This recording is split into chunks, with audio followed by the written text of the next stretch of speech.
Si je vous parle de méchants iconiques et bien écrits, vous penserez sûrement à Dark Vador ou autre. Mais moi j'en ai un en particulier qui me vient en tête.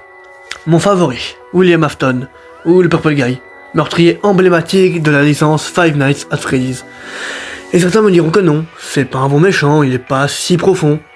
Et bien alors, laissez-moi vous raconter l'histoire de William Afton.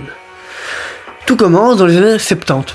William rencontre un technicien excellent dans la robotique, Henry et Millie. Ils font connaissance, deviennent meilleurs amis et décident ensemble de construire un restaurant nommé Fredbear's Funny Diner. Mais ce n'est pas un restaurant ordinaire, non, car il compte deux animatronics, Fredbear et Spring Bonnie. Le restaurant marche plutôt bien jusqu'à un incident effroyable qui surgira en 83. Remise en contexte, notre protagoniste, William, a 3 enfants. Un plus vieux, Michael, celle du milieu, Elizabeth, et un plus jeune, on va l'appeler Cranechild.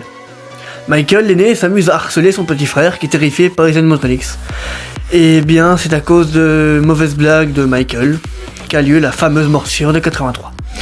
Car Michael, avec son groupe d'amis, prendront le jeune fils, Cranechild, le jour de son anniversaire et mettront sa tête dans la bouche de Fredbear.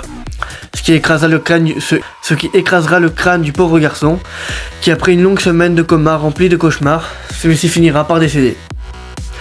Après cela, le restaurant fermera temporairement. Entre-temps, William a développé une forte haine et jalousie envers Henry, due à son talent pour la robotique.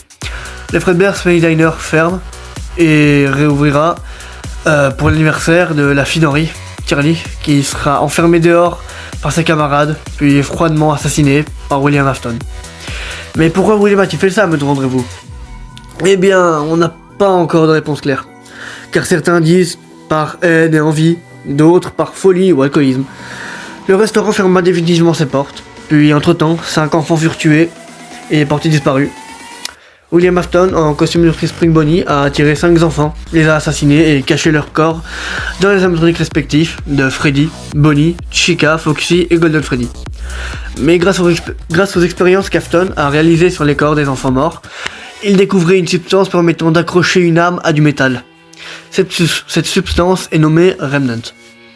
Après cela, il créa sa propre entreprise, Afton Robotics, et créa les animatronics Funtime, conçus exprès pour attirer des enfants et les tuer.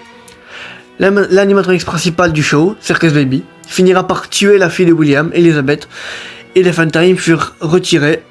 Afton, après tout cela, décide encore une fois de faire un truc pas très sympa, se rend au nouveau restaurant, où il y a Freddy, Bonnie, Chica, Foxy et Golden Freddy, et les détruit tous. Sauf que les âmes des enfants piégés dans les machines sortent et poursuivent William jusqu'à ce que celui-ci se mette dans le costume Spring Bonnie, où il finit par mourir dû au Springlocks. Mais il n'est pas réellement mort, non. Celui-ci restera piégé 30 ans dans une pièce de sûreté jusqu'à ce que des employés le retrouvent. William se situe alors dans l'attraction Fazbear Fright, où chaque nuit il affrontera son plus vieux fils, Michael, jusqu'à ce que son propre fils mette feu à la pizzeria, laissant Springtrap pour mort. Quelques années plus tard, un restaurant du nom de Freddy Fazbear's Pizza Place ouvre ses portes. Mais derrière cette facette de pizzeria infantile se cache un labyrinthe complet. En effet, Henry, l'ex-associé de William, attire tous les animatronics qui sont Scrap Baby, Molten Freddy et Scrap Trap. Oui, la nouvelle apparence d'Afton.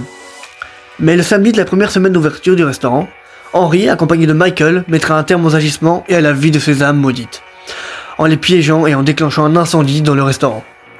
Mais lamentant Golden Freddy, l'âme vengeresse de la licence, Cassidy, refuse de laisser William s'enfuir, et piège son âme dans un purgatoire, le faisant mourir encore et encore et encore et encore. Ce purgatoire est appelé Ultimate Custom Night. Et je vais m'arrêter là, car le fait qu'Afton soit Glitch Trap ou Burn Trap n'est pas confirmé, donc ça c'est fini pour ici. Merci beaucoup d'avoir regardé.